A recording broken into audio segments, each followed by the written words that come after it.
কি করছো?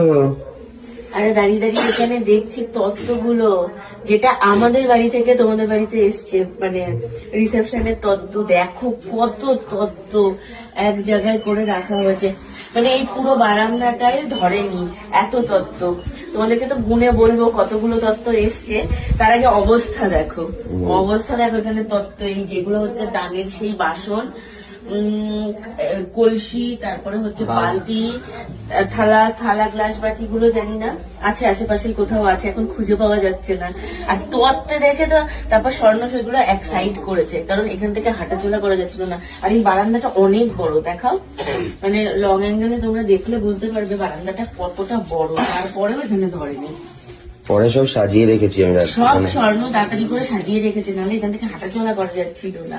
মানে আমরা ভেবেছিলাম তত্ত্বগুলো নিয়ে ডিরেক্ট স্কুল মাঠে যেখানে হয়েছিল আমাদের রিসেপশনটা সেখানেই রাখা হবে, কিন্তু তারপরে ভাবা হলো যে এত তত্ত্ব ওখান থেকে আনা হবে কি করে, এত তত্ত্ব তো ওখান থেকে আনা পসিবল নয়। তো সেই জন্য এখানেই একদম ডিরেক্ট রাখা হয়েছে, তো যার জন্য অনেকেই তত্ত্ব দেখতে পাইনি।